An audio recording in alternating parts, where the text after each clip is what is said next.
새만금 잼버리 현장에 조계종과 민간기업, 지자체들의 지원이 잇따르고 있습니다.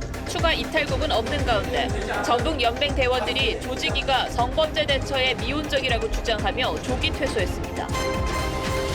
분당 흉기난동 사건 당시 피의자가 돌진한 차량에 치였던 60대 여성이 숨졌습니다. 경찰은 살인죄를 추가하기로 했습니다.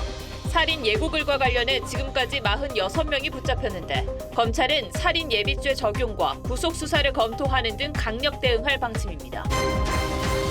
김은경 민주당 혁신위원장의 신우이라고 주장하는 한 작성자가 가정사 관련 폭로글을 올려 파장이 일고 있습니다. 작성자는 TV조선과의 통화에서 글 내용이 100% 사실이며 김 위원장이 반박하면 추가 폭로하겠다고 했습니다.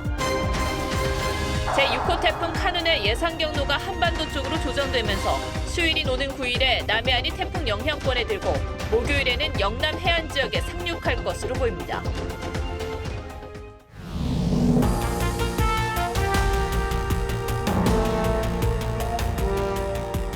시청자 여러분 안녕하십니까? 뉴스7의 김명우입니다.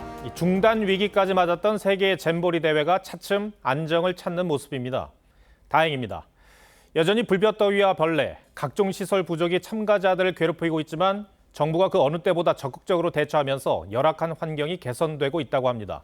특히나 민간의 지원 손길도 큰 도움이 되고 있습니다.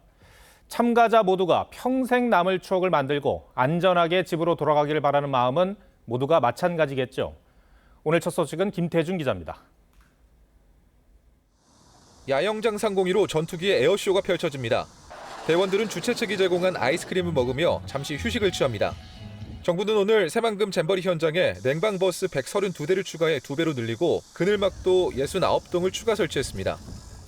가장 시급한 문제로 지적됐던 샤워실과 화장실도 추가 설치하고 청소 인력도 1,400여 명으로 늘렸습니다.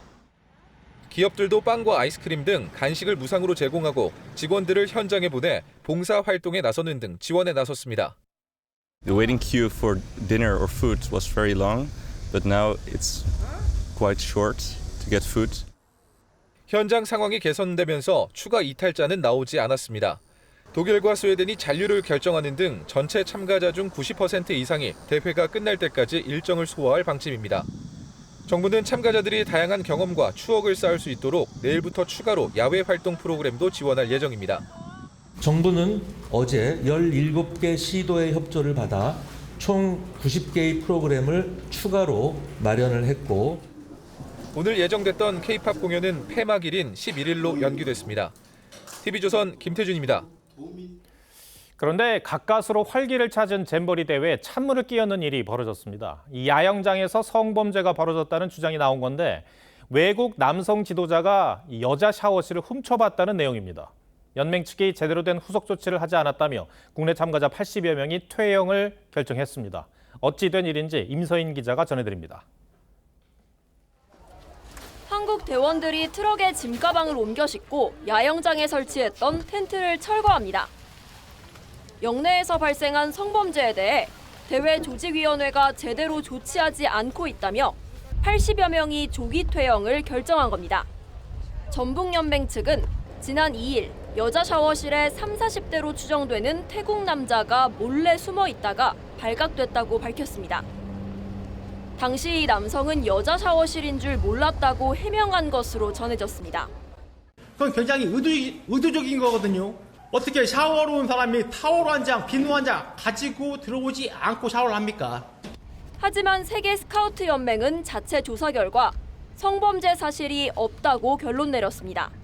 And our investigation determined that no sexual harassment has occurred. 이 같은 해명에 전북연맹 측 관계자는 고성을 지르며 항의하다 기자회견장 밖으로 끌려나가기도 했습니다. 사건을 수사 중인 경찰은 성적 범죄 혐의는 명확하게 확인되지 않았지만 건조물 침입 등 다른 범죄 혐의가 있는지 추가 조사를 벌이고 있다고 밝혔습니다. TV조선 임서인입니다. 분당 백화점 흉기 난동 사건 직전 피의자가 낸 교통사고로 중태에 빠졌던 60대 여성 희생자가 끝내 숨졌습니다. 경찰은 구속된 피의자에게 살인 혐의를 적용했습니다. 내일은 신상공개위원회를 열어 얼굴 공개 여부를 결정합니다. 먼저 구자영 기자입니다. 지난 3일 흉기난동 피의자가 몰던 차에 치여 사경을 헤매던 60대 여성. 한때 심장박동이 돌아오기도 했지만 사건 발생 사흘 만인 오늘 새벽 끝내 숨졌습니다. 계속 와가지고 닥치는데 어떻게 하냐 어떻게 하냐. 그러니까 나는 치다도 그리 살아야 됩니까 우리가. 교통사고 피해자인 20대 여성도 현재 의식을 찾지 못하고 있는 상태입니다. 피해자 한 명이 숨지면서 경찰은 오늘 피의자 A씨에게 살인 혐의를 추가 적용했습니다. 범행 도구 사서 전날 소현역 갔던 걸 저희 살인 예비 적용했고요. 한 분이 이제 돌아가셔서 살인 및 살인죄 미수로. A씨는 범행 직후 경찰 조사에서 누군가 자신을 해치려 해 범행을 저질렀다고 진술했습니다. 경찰 조사 결과 A씨는 8년 전부터 정신질환을 앓아왔고 지난 3년 동안 치료를 받지 않은 것으로 확인됐습니다. 경찰은 내일 낮 신상공개위원회를 열고 A씨의 신상 공개 여부를 결정할 방침입니다. A씨의 신상 공개 여부는 이르면 내일 저녁쯤 결정될 전망입니다. 경찰은 또 프로파일러 4명을 투입해 사이코패스 진단검사 여부도 결정할 계획입니다. TV조선 구자영입니다. 최근 잇따라 불거진 이 같은 흉기 난동으로 모두가 안전을 걱정하고 불안해하고 있는데 SNS에선 살인 예고글이 폭주하고 있습니다. 이런 글을 올리는 사람들의 심리는 무엇인지 설명할 방법이 없습니다. 경찰이 엄격한 단속에 나서고 있고 혹시나 있을지 모를 난동에 대비하고 있는데도 하루 사이에만 협박글을 올린 게시자가 28명이나 붙잡혔습니다. 송민선 기자가 취재했습니다. 지난 4일 흉기를 들고 서울 강남 고속버스 터미널을 활보하다가 붙잡힌 20대 남성 A씨. 구속영장 실질 심사를 받기 위해 법원에 출석한 A씨는 스스로 목숨을 끊으려고 했다고 주장했습니다. 성을 살해한 이유가 어떻게 되실까요? 경찰은 A씨가 범행 당일 새벽 SNS에 경찰관을 살해하겠다는 협박글을 올린 사실을 파악하고 특수협박과 살인 예비 혐의로 구속영장 청구를 신청했습니다. 법원은 도주 우려가 있다며 A씨에 대한 구속영장을 발부했습니다. 신림동과 분당에서 발생한 흉기 난동 사건 이후 경찰은 오늘 낮 12시까지 살인 예고글 게시자 총 46명을 붙잡았습니다. 어제 같은 시각 18명에서 하루 만에 28명 더 늘어난 겁니다. 경찰은 살인 예고가 시민 안전을 위협하는 심각한 범죄 행위라며 강력 대응을 시사했습니다. 피의자 검거 후 수사 과정에서 구체적인 범죄 실행 의사가 확인되는 경우에는 구속 수사를 적극 진행하겠습니다. 이원석 검찰총장도 살인 예고에 대해 살인 예비와 공무집행 방해 등의 법령을 적극 적용하라고 지시했습니다. TV조선 송민선입니다. 제6호 태풍 카눈이 진로 방향을 조금 틀었습니다. 어제까지만 해도 동해상에서 북상할 것으로 봤는데 한반도 쪽으로 더 붙어서 올라와 국내를 관통할 것으로 예보됐습니다. 오는 목요일에 부산에 상륙하고 전국이 강풍 반경에 들 것으로 보입니다. 김자민 기자입니다. 거센 비바람에 나뭇가지가 부러질 듯 휘청입니다. 모든 항공기가 결항되면서 공항은 이틀째 문을 닫았습니다. 제6호 태풍 카눈은 시속 11km 속도로 강한 세력을 유지한 채 일본 오키나와 북동쪽 해상을 지나고 있습니다. 카눈은 어제까지만 해도 규슈를 관통한 뒤 울릉도 쪽을 향해 북상할 것으로 전망됐지만 예상 경로가 점점 우리나라와 바짝 가까워지는 것으로 수정돼 한반도를 관통할 가능성이 커졌습니다. 목요일인 10일 낮에 강도 중등급으로 부산 쪽에 상륙한 뒤 오후 3시에는 대구 북쪽 50km 지점까지 올라올 전망입니다. 영남 대부분 지역이 태풍 반경에 들어 초속 25m 이상의 돌풍이 불겠고 전국에도 초속 15m 이상의 강풍이 예상됩니다. 내일부터 강원 영동과 경상권 동해안에서 비가 시작돼 수요일에는 전국으로 확대됩니다. 태풍의 경로는 여전히 유동적입니다. 태풍이 더욱 서편하거나 아니면 동쪽으로 다시 동편해서 동해상 쪽을 지나갈 수 있는 여러 가지 경로의 가능성 아직도 열려 있다. 기상청은 태풍 동편에서 발달 중인 열대 저압부의 영향으로 경로 변동성이 큰 만큼 태풍 예보에 주의를 기울여 달라고 당부했습니다. TV조선 김자민입니다. 네, 아직 유동적이긴 해도 태풍 대비를 하셔야 할 텐데요. 이 태풍이 오기 전까지는 폭염이 계속됩니다. 오늘로 13일째 폭염특보가 이어지고 있고 내일은 전력 수요가 최고치에 다다를 것으로 보입니다. 더울수록 자영업자들은 껑충 뛴 전기요금에 한숨이 깊어지고 있습니다. 장혁수 기자가 보도합니다. 연일 계속되는 폭염에 냉방기기를 계속 틀어야 하는 자영업자들. 올여름 받아들게 될 전기요금 고지서가 벌써부터 근심입니다. 할증이 비싸잖아요. 10몇만 원 더 될 거요. 요새는 시원하지 않으면 손님이 들어오질 않아요. 올해 초부터 오름세인 전기요금은 한여름이 되면 큰 부담이 될 것으로 우려돼 왔습니다. 요즘 장사도 안 되는데 그런 게 올라버리면 지출이 많아지면 힘들죠. 한국전력에 따르면 올여름 지난해와 같은 수준으로 전력을 사용한 소상공인의 평균 전기요금은 34만 8,040원입니다. 지난해 같은 달에 비해 5만 1,400원 더 늘어난 금액입니다. 내일부터 이틀간은 전력 수요가 92.9기가와트로 올해 최대치에 달할 것으로 전망되는 상황. 다행히 전력 공급 능력이 103.5기가와트 수준으로 예비력이 10기가와트를 넘기 때문에 전력 수급 상황엔 문제가 없을 것으로 보입니다. 원전도 많이 이제 회복을 했고요. 석탄도 아직 있고 태양광이 해가 지는 순간에도 아마 막을 수 있다고 보고 있는 것 같습니다. 요금 인상의 역대급 폭염까지 겹치면서 전기요금 부담을 걱정하는 소상공인들의 시름이 깊어지고 있습니다. TV조선 장혁수입니다. 어젯밤 경남 창원에서 택시가 역주행해 승용차와 시내버스를 들이받았습니다. 이 사고로 택시기사와 타고 있던 승객까지 2명이 숨지고 7명이 다쳤습니다. 사고 원인은 더 조사를 해봐야겠지만 이틀 전에도 같은 곳에서 교통사망사고가 있었습니다. 이성진 기자가 취재했습니다. 택시 한 대가 빠른 속도로 달려와 방향을 틀더니 승용차와 버스를 연이어 들이받습니다. 택시에서 불길이 치솟고 현장은 순식간에 아수라장이 됩니다. 어제 오후 7시 25분쯤 경남 창원의 한 사거리에서 3중 교통사고가 났습니다. 너무 참혹했어요. 파편들이 너무 튕겨져 있으니까 저는 차가 반 정도가 날아가 있으니까 너무 겁이 나고. 이 사고로 70대 택시 운전사 A씨와 50대 택시 승객이 숨지고 시내버스 승객 등 7명이 다쳤습니다. 경찰은 택시 운전기사 A씨가 과속을 하며 약 100m가량 역주행해 승용차와 시내버스를 들이받은 것으로 보고 있습니다. 경찰은 신호 위반이나 급발진 등 다양한 가능성을 열어놓고 사고 원인을 조사하고 있습니다. 그쪽에서 바로 왔는데 그러니까 차량에 대한 우리가 EDR을 지금 하려고 지금 생각하고 있거든요. 사고가 난 곳은 구분 내리막길로 이틀 전에도 승용차가 오토바이를 들이받아 오토바이 운전자가 숨졌습니다. TV조선 이성진입니다. 폭염 속에 코로나 재확산 기세가 심상치 않습니다. 한 달 넘게 확진자가 늘고 있고 독감 환자마저 평년보다 3배 넘게 치솟고 있습니다.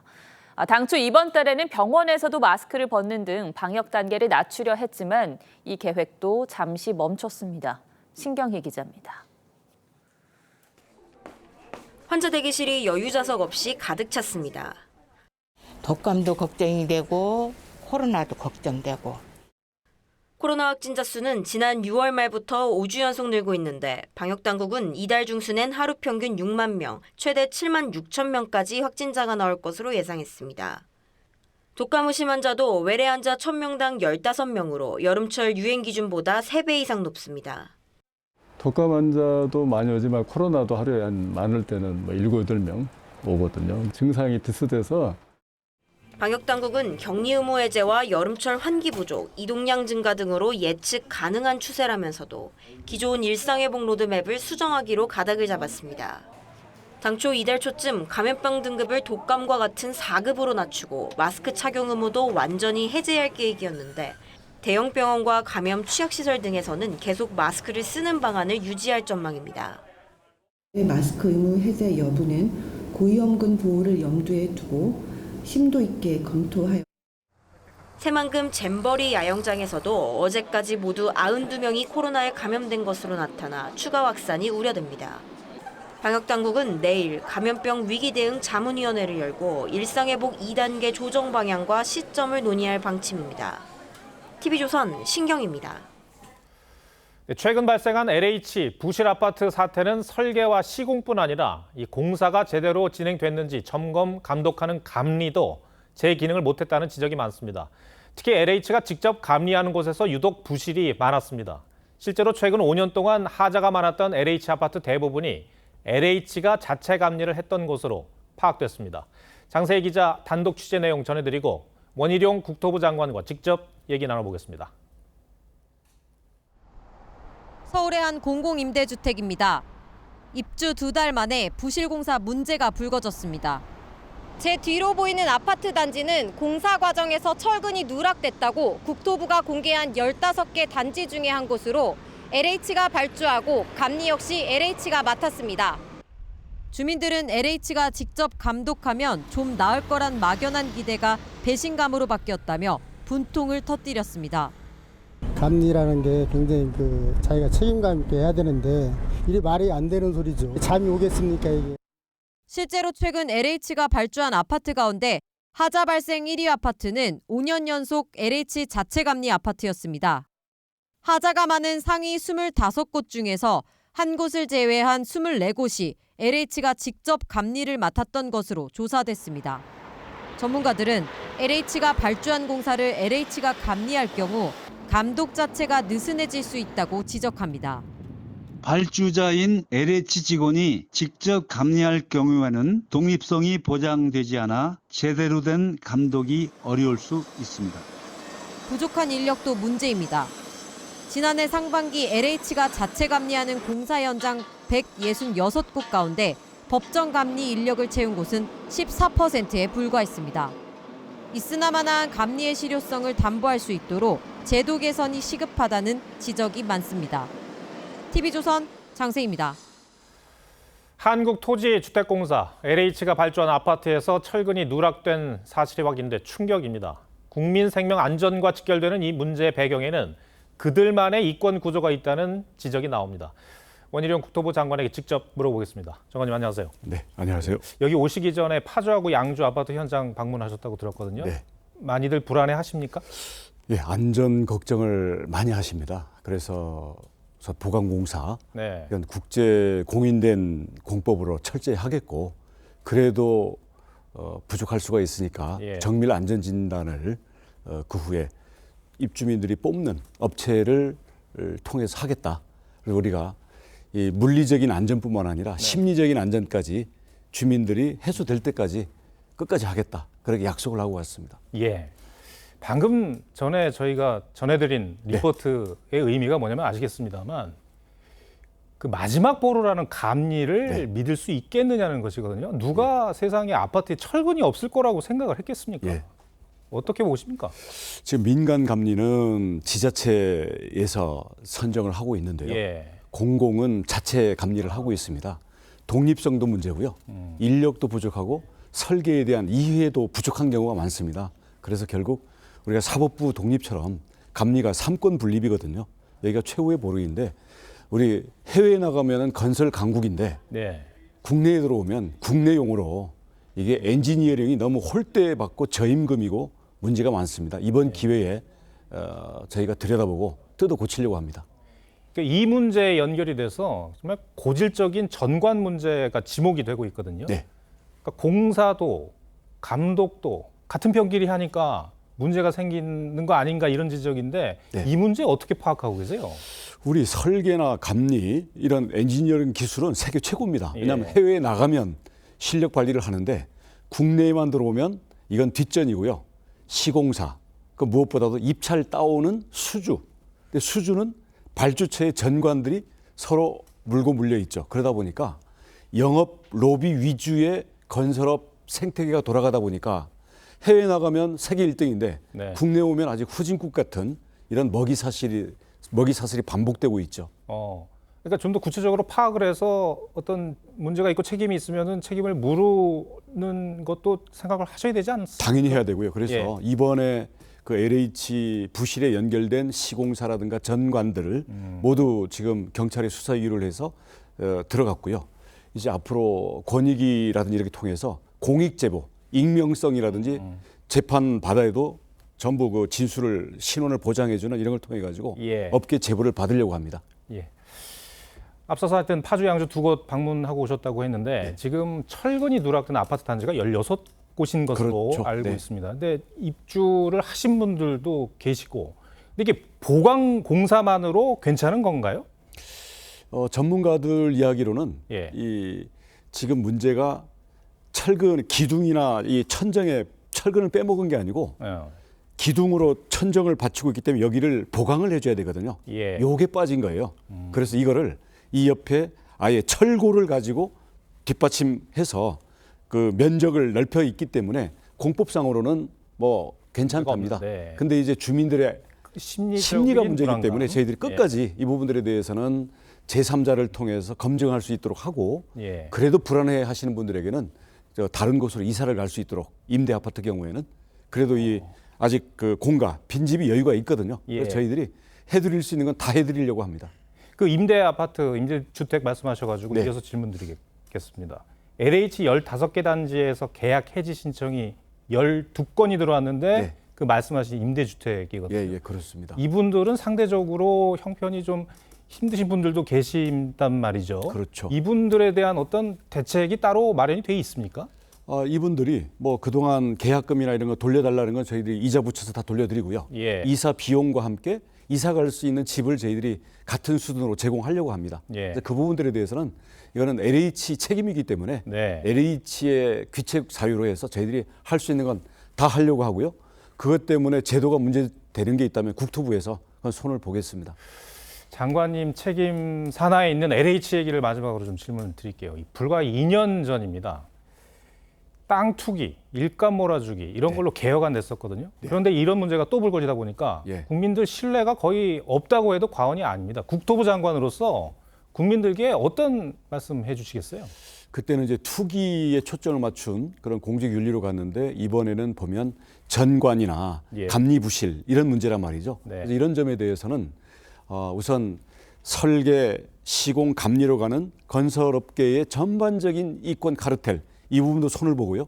LH는 전관에 대해서 아주 강도 높은 이 이권 관여 금지를 할 뿐만 아니라 갖고 있는 속된 말로 하면 뭐 꿀단지 이권 자체를 내려놓는 강도 높은 조치를 하려고 합니다. 저희들이 여러 가지 검토를 해서 그동안에는 이 겉만 겉돌다가 그냥 넘어가고 이런 경우가 많았는데요. 윤석열 정부는 이런 이권 카르텔에 대해서는 양보하지 않는다. 그런 공정과 정의, 이 대한민국의 가장 정의를 앞세웠던 윤석열 대통령 리더십에서 이런 걸 못 고친다면 사실 어떤 대통령 하에서 할 수 있겠습니까? 그런 점에서는 저희가 할 수 있는 것을 이번에 대통령께도 보고를 드리고 해서 건설 노조 못지않게 건설 이권 카르텔에도 저희들이 공정의 잣대를 명확하게 들이대도록 하겠습니다. 국민들에게 주거 문제 너무나도 중요한 문제인데 불안해하지 않도록 정책을 좀 잘 해주시기를 부탁드리겠습니다. 열심히 하겠습니다. 장관님 오늘 말씀 고맙습니다. 감사합니다.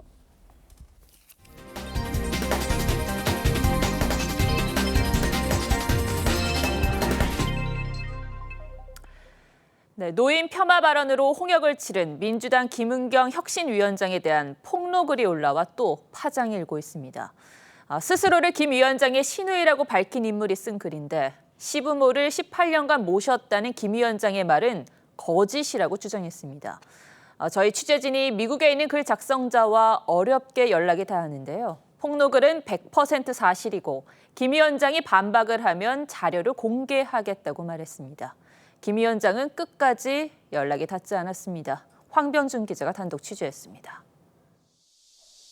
지난 3일 대한노인회를 찾은 김은경 혁신위원장은 자신의 노인 폄하 발언을 사과하며 남편과 사별 후 18년간 시부모를 모셨다고 했습니다.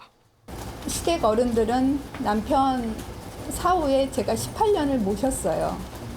부모님 모시고 혼자 지금까지 살아왔거든요. 하지만 스스로를 김 위원장의 시누이라고 밝힌 김진아 씨는 어제 온라인에 장문의 글을 올려 김 위원장은 단 한 번도 시부모를 모시고 산 적이 없다고 반박했습니다. 또 남편 사망 이후 명절은커녕 남편 제사에도 참석하지 않았다며 지난해 말 시아버지가 돌아가시자 장례식장에 와 금감원 부원장 이름으로 들어온 부의금을 챙겨갔다고 주장했습니다. 미국에 체류 중인 김 씨는 TV조선과의 통화에서 18년간 시부모를 모셨다는 게 명백한 거짓이기에 글을 쓰게 됐다며 글에 쓴 내용은 전부 사실이라고 했습니다. 그러면서 김 위원장 측에서 반박한다면 자료를 공개하겠다고 했습니다. TV조선은 김 위원장의 입장을 듣기 위해 수차례 전화와 문자 메시지를 보냈지만 아무런 답을 듣지 못했습니다.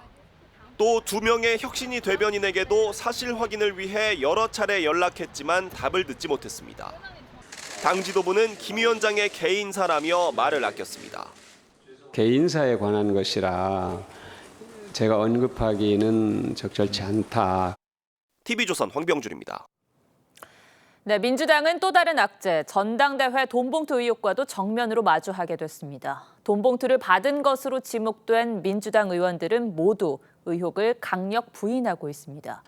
구속된 윤관석 의원은 오늘 검찰 조사를 받았는데 이제 윤 의원 입에 여러 시선이 쏠리고 있습니다. 김보건 기자입니다. 윤관석 의원은 2021년 민주당 전당대회 당시 송영길 전 대표의 당선을 위해 현역 의원 20명에게 300만 원씩 총 6천만 원을 전달한 혐의를 받습니다. 혐의 소명 어떻게 하셨습니까? 네, 법원 심사에 성실하게 소명을 잘 했습니다. 증거 인멸 등을 이유로 법원이 윤 의원에 대한 구속영장을 발부한 지 이틀 만에 검찰이 윤 의원을 소환했습니다. 누구에게 언제 어떻게 돈을 전달했는지 신속하게 자백을 끌어내겠다는 겁니다. 검찰은 윤 의원에게 돈을 마련해준 혐의로 구속된 이정근 전 민주당 사무부총장, 강래구 전 한국감사협회장과의 대질 조사도 검토 중인 것으로 알려졌습니다. 윤 의원으로부터 돈을 받은 것으로 지목된 민주당 의원들은 사실이 아니라며 강력 반발했습니다. 실명이 공개된 한 의원은 검찰발 여론몰이 시도라고 주장했고 또 다른 의원은 심각한 명예훼손이라며 법적 대응을 요구했습니다. 송 전 대표의 외곽 후원 조직 먹고사는 문제연구소의 불법 정치자금 조달 의혹 수사에도 속도를 내고 있는 검찰. 전당대회 돈봉투 살포의 최종 수혜자 격인 송영길 전 대표의 소환도 머지않았다는 관측이 나옵니다. TV조선 김보건입니다. 한국은행이 4차례 연속 기준금리를 동결했지만 최근 시중은행의 예금금리는 오르고 있습니다. 연 4%대 예금 상품까지 등장했습니다. 예금금리가 오르면 대출금리도 뛰는 만큼 마냥 웃을 수만은 없는데 이 예금금리가 왜 오르는 것인지 김지혜 기자가 취재했습니다. 한 시중은행의 정기예금 상품입니다. 1,000만 원을 1년 동안 넣으면 이자 과세를 빼고 34만 원 정도를 손에 쥘 수 있다고 광고합니다. SC제일은행과 SH수협 등의 4%대 상품에 이어 한 새마을금고 지점은 5%대 상품까지 내놨고 시중 은행들도 4%에 육박한 상품으로 경쟁에 뛰어들었습니다. 유동성 비율도 맞춰놔야 되고 하기 때문에 금리는 계속 올릴 것 같긴 해요. 최근에 이런 상황은 모두 은행채가 뛰면서 나타난 현상입니다. 1년 만기 정기예금 금리는 주로 은행채 1년물 금리를 반영하는데 은행채 1년물 금리가 여전히 3.8%대의 높은 수준을 유지하고 있기 때문입니다. 여기에 미 연준의 금리 인상에 최근 새마을금고 사태로 채권 시장이 불안해졌고 은행권의 예수금 대비 대출금 비율 규제가 7월부터 정상화되면서 은행들이 시중 자금을 흡수해 수신을 끌어올려야 할 유인도 생겼습니다. 문제는 대출 금리까지 덩달아 오른다는 점입니다. 실제로 지난달 말 은행 주담대 변동금리는 연 4.33에서 6.93%, 5월 말 대비 하단이 0.42% 올랐습니다. 가계부채로 전체를 보면 7월에 한 4조 정도 늘어났거든요. 이게 우려할 상황이냐? 저는 우려가 됩니다. 왜냐하면 빨리 또 늘어나기 때문에. 한편 가계대출 잔액은 3개월 연속 늘어 1,062조 3천억 원으로 역대 최대치인 상황. 일부 은행들이 낮은 대출 금리로 특판에 나서지만 영끌족의 부담을 줄이기엔 역부족이라 정책적 대안이 병행되어야 한다는 지적이 나옵니다. TV조선 김자입니다. 이렇게 예금 금리가 높다 보니 은행에 들어오는 돈도 많아졌겠죠. 5만 원권이 한국은행으로 돌아오는 비율도 역대 최고까지 올라갔습니다. 배상윤 기자입니다. 올해 상반기까지 발행된 5만 원짜리 지폐는 10조 원입니다. 이 중에 다시 한국은행으로 돌아온 비율이 77.8%에 달합니다. 2009년 첫 발행 후 상반기 기준으로 역대 가장 높은 환수율입니다. 5만 원권 환수율은 2014년부터 꾸준히 올라가 2019년만 해도 60%대를 유지했습니다. 하지만 코로나19가 확산한 2020년에 24%로 급락했고 2021년에는 17%로 떨어졌습니다. 코로나19 여파로 악화된 경기를 살리기 위해 한은이 기준금리를 0%대까지 내리면서 현금을 은행에 넣어둘 필요성이 크게 줄어들었기 때문입니다. 금리가 낮으면은 사람들이 은행에 넣거나 화폐를 보유하고 있거나 이자가 없는 건 똑같거든요. 거래적 동기라 그래서 화폐를 갖고 있는 게 거래하는 게 더 편하거든요. 하지만 글로벌 금리 인상 추세로 기준금리가 가파르게 올라 3.5%의 금리 수준이 6개월 넘게 유지되면서 5만 원권 환수율도 덩달아 높아졌습니다. 현금 보유보다 높은 금리를 주는 예적금에 넣는 것이 훨씬 더 낫기 때문입니다. 지난해 사회적 거리두기가 폐지된 이후 소비 심리가 회복된 것도 영향을 준 것으로 보입니다. 아무래도 좀 금리가 높은 적금을 찾아서 넣기는 하죠. 청약도 사실은 금리가 조금 더 높은 청년주택 이런 거나 아니면 그냥 일반 예금 같은 것도. 고액권 환수율 증가세는 금리 인상에 나선 미국 등 다른 주요국에서도 나타나고 있습니다. TV조선 배성민입니다.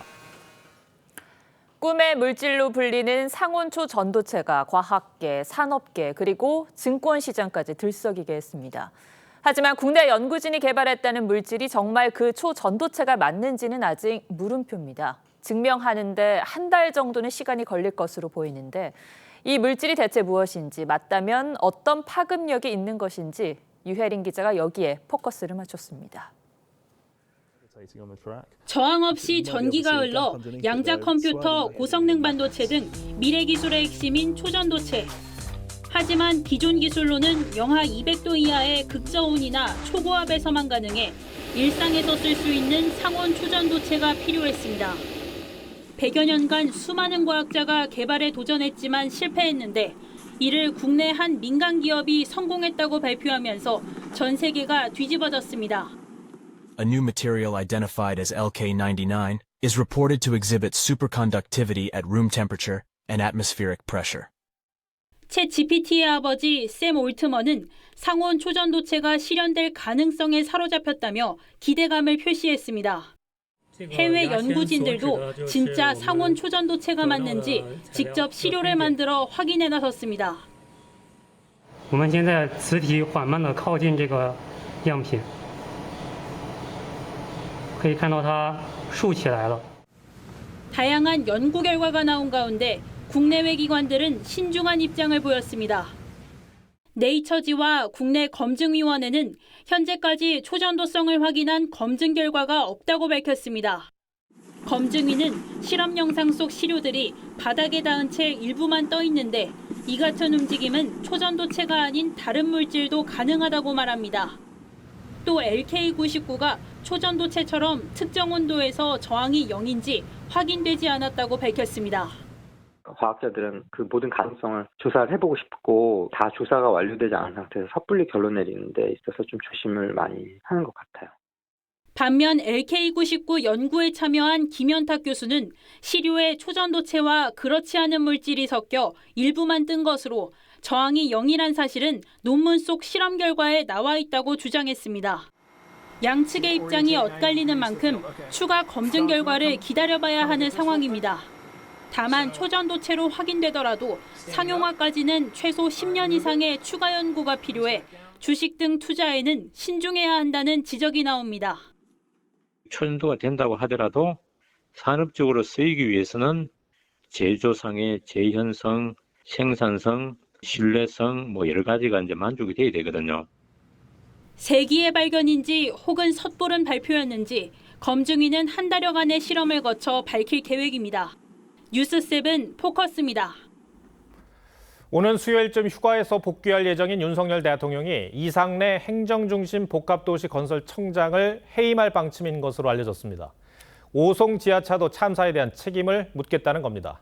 이 정부가 인사 조치를 요구한 관련자들에 대한 징계도 이어질 것으로 보입니다. 황선영 기자 리포트 전해드리고 뉴스야 이어가겠습니다. 지난 31일 한덕수 총리는 윤석열 대통령에게 오송 참사와 관련해 이상래 행정중심 복합도시 건설청장에 대한 인사 조치를 건의했습니다. 지휘 감독을 다하지 못한 책임자에 대해서는 직위 해제 등 책임에 상응하는 즉각적인 인사 조치를 경남 저도에서 휴가 중인 윤 대통령은 내주 휴가를 마치는 대로 이 청장을 해임할 방침인 것으로 전해졌습니다. 대통령실 고위 관계자는 국무조정실의 감찰 결과 제방 무단 철거를 비롯해 행복청의 근원적 책임이 명확하다며 이 청장에 대한 해임 기류를 전했습니다. 국회 보좌관과 이명박 정부 청와대 행정관을 지낸 이 청장은 오송 참사 직후 집중호우로 수량이 단시간에 급증하면서 제방뚝이 넘쳤다는 해명 자료를 냈다가 책임 회피를 한다는 비판을 받았습니다. 대통령실은 이 청장의 후임을 물색 중인 것으로 알려졌습니다. 정부가 인사 조치를 요구한 충북 행정부지사와 청주 흥덕경찰서장을 포함한 4명에 대해서도 징계가 이뤄질 것으로 보입니다. TV조선 황선영입니다.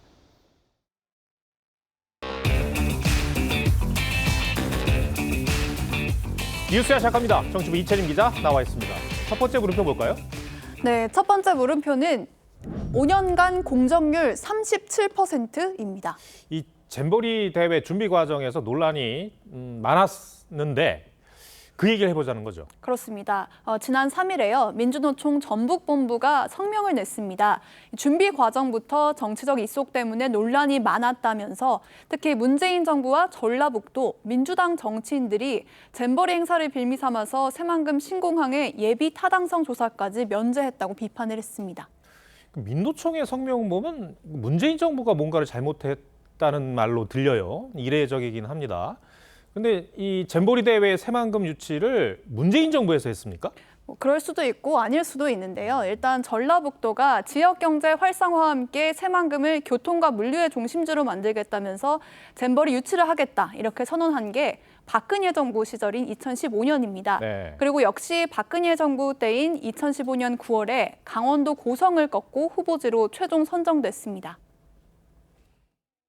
서해 바다와 대규모 간섭지가 잘 어우러진 새만금은 우리 국민의 개척 정신을 잘 보여주고 있습니다. 그리고 나서 문재인 정부 출범 직후인 2017년 8월에 국제유치전에서 제25회 개최지로 낙점이 된 겁니다. 예. 새만금이 최종 개최지로 낙점을 받은 게 꼭 6년 전이네요. 그런데 이 준비 과정에서 어떤 문제점들이 있었던 겁니까? 네, 일단 이게 유치가 확정될 때까지요. 이 부지가 갯벌이었습니다. 그래서 부지 매립이 지난해 12월에야 끝났는데요. 그러니까 이 유치 확정 때부터 부지 매립까지 5년 반이 가까운 시간이 걸린 겁니다. 이렇게 진행이 더디다 보니까 480억 원을 들어서 짓고 있는 이 잼버리 행사 관련 메인 건물이 내년에나 완공될 예정이라고 합니다. 메인 건물이 내년에 완공이라고요? 네. 지금 잼버리 대회가 한창인데 좀 황당한데요? 그렇습니다. 그래서 오늘 저희가 잼버리 조직위원회에도 또 문의를 했는데요. 예. 아주 확실한 답은 받지를 못했습니다. 다만 그동안의 진행 과정을 좀 종합해 보면요. 일단 잼버리 대회 지원을 위한 특별법이 2018년 11월에야 통과가 됐고요. 매립 공사를 할 건설사가 여기에 1년 뒤인 2019년 12월에 선정이 됐고 2020년부터 실제 매립 공사가 시작이 됐습니다. 그러니까 이 과정들을 보면 진행 속도가 좀 총체적으로 느렸다 이렇게밖에 볼 수 없을 것 같습니다. 세계 잼버리 애정 부지에 장마가 와서 배수가 안 되고 있는 상황입니다. 기반 시설이 지금 8월 연례 37% 공정률을 안 하니까. 또 다들 아시다시피 간척지다 보니까요. 비가 많이 오면 매번 침수가 되는 문제도 있었고 염도 때문에 나무를 심는 것도 어려웠다고 합니다. 앞서 민노총 성명을 보면 새만금 신공항 예타 면제 얘기가 있던데요. 이건 또 무슨 얘기입니까? 네, 전북 지역에 공항이 없다 보니까 여기에 신공항을 짓는 것, 이게 지역 주민들의 오랜 수건이었다고 합니다. 예. 그래서 정치인들도 이 지역 방문 때마다 신공항 문제를 거론했었습니다. 새만금 지구의 국내외 대규모 기업 유치와 또 중국과의 인적 물적 교류 확대를 위해서 새만금 국제공항 건설이 필수적입니다. 그 뒤에 2017년에 새만금의 잼버리 개최지 최종 확정 뒤에요. 2019년에 국가균형발전 프로젝트에 이 새만금 신공항 건설이 포함됐습니다. 송하진 당시 전북지사는 2018년 12월에 청와대를 방문해서 임종석 당시 비서실장에게 새만금 잼버리 개최 등의 이유로 신공항 예타 면제를 요청했고 실제 면제가 됐습니다. 잼버리에 활용하겠다면서 예타 면제를 요구한 건데 실제로는 내년에야 이 신공항 건설이 착공될 예정입니다. 그러니까 예타를 면제받을 이유 자체가 없어진 겁니다. 네, 알겠습니다. 첫 번째 물음표 정해볼까요? 네, 첫 번째 물음표 5년간 공정률 37%의 느낌표는 지역 이기주의의 결과로 정리해봤습니다. 30년 전에 우리나라에서 또 잼버리가 치러진 적이 있었습니다. 이게 91년에 강원도 고성에서 치러졌던 잼버리 현장 사진인데요. 이때가 최근에 많이 회자가 되고 있습니다. 그늘도 없는 갯벌보다는 상대적으로 시원한 강원도 고성에서 잼버리가 열리는 게 합리적이었지 않았겠냐는 건데요. 지역 특성은 고려하지 않고 무조건 행사부터 유치하려는 지자체와 정치인들의 이기주의가 이번 사태를 만든 게 아닐까 합니다. 네, 알겠습니다. 두 번째 물음표는 뭡니까?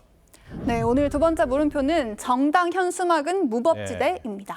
요즘 길거리에서 정당 현수막 자주 목격을 할 수가 있는데 무법지대라는 말 무슨 말입니까?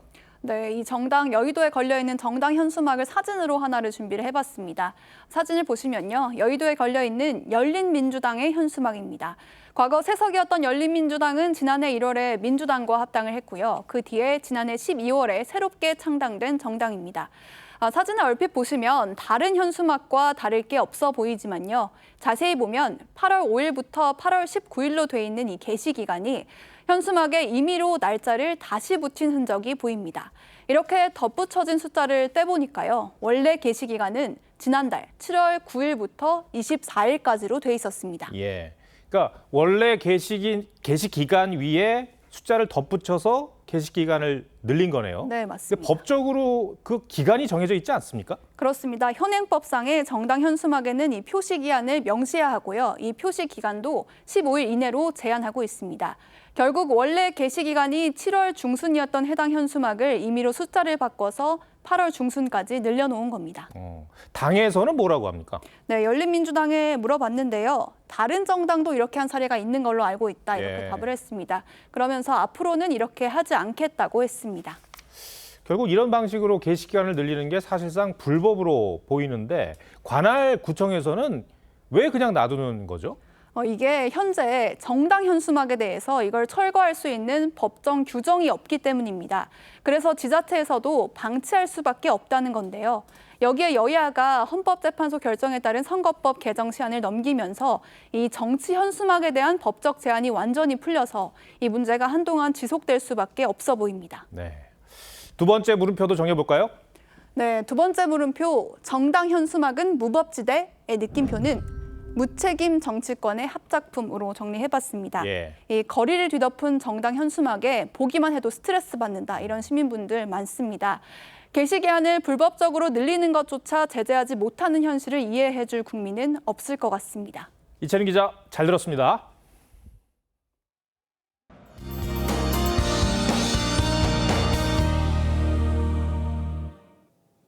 내일은 주로 서쪽을 중심으로 폭염이 이어지겠습니다. 서울과 대전의 낮 최고 기온이 36도로 예상되고요. 밤 사이에도 이 열기가 쉽게 사그라들지 못하겠습니다. 반면 동풍의 영향을 받는 동해안 지역은 폭염이 주춤하겠는데요. 일부 영동 지역에는 호우특보까지 내려진 가운데 모레까지 최대 150mm의 많은 비가 쏟아지겠습니다. 밤까지는 곳곳으로 강한 소나기가 지날 수 있겠고요. 내일도 서울을 비롯한 내륙 많은 곳으로는 소나기 예보 나와 있습니다. 태풍 카누는 수요일 일본 규슈 서쪽 해상을 지나 다음 주 목요일에는 대구로 상륙할 것으로 보입니다. 이후 동쪽 지역을 북진하겠는데요. 이에 따라 주 중반부터는 전국이 태풍의 영향권에 들 것으로 보입니다. 강원과 영동, 영남 지역에 강한 비바람이 몰아칠 수 있겠습니다. 피해 없도록 철저하게 대비해 주시는 게 좋겠습니다. 날씨였습니다. 네, 8월 6일 일요일 뉴스7 마치겠습니다. 함께해 주셔서 고맙습니다.